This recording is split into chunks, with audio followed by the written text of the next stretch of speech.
We give thanks to God today for this wonderful day of St. Clare. Francis's dear friend, lived in Assisi as he did. I once had the wonderful opportunity to go to Italy. Went to Rome, of course. At the time I went there, this was 1993, I believe, and it was May. And the day I arrived, Pope John Paul left to go to Poland on one of his trips to Poland, to his homeland. The day I was leaving, he came back. As I said to all my friends, this city's not big enough for the two of us. But when I was there, I managed to get on a train and go up to Assisi with my fellow priest, Father Don Andri.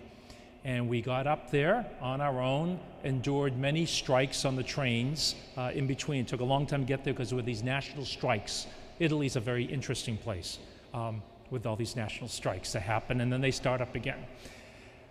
When we got there, we went, of course, to St. Francis's big, beautiful basilica there that they built in honor of him. Of course, Francis would be appalled at the idea of this gigantic building in his honor. He was such a humble man, the alter Christus, the other Christ. Clare's place was much more in keeping, and we went out to see her place and walked, because we were just told, go out that eastern gate there. And so we did. We went out this gate of the city of Assisi, a very beautiful old medieval city. Walked out, and they said, you have to go through a field and you'll eventually see her chapel, her place, her first cloistered home. And so we just walked along with these olive trees growing all around us, and it was just us, the two of us, walking through this field, and it felt like you were transported back to the 1000, whatever it was, near 1100 when she lived. And there was her chapel, and in her chapel was the San Damiano cross, the beautiful, famous Franciscan cross. It was a sight to behold, to be there and to witness that simplicity of life.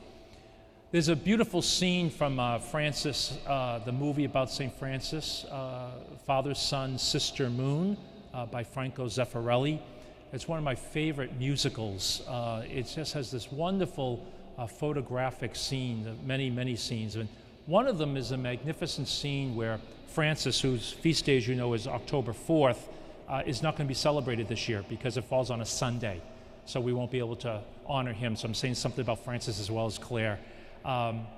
With Francis, when he was trying to get permission from the Pope at the time, I forget which Pope it was, but this grandiose throne with clouds of incense surrounded by all these cardinals and bishops and church people, Francis and his brothers came forward in their rags, their tattered rags, asking for an audience, and he was told, go, because the Pope is too important up on his throne to see the likes of you.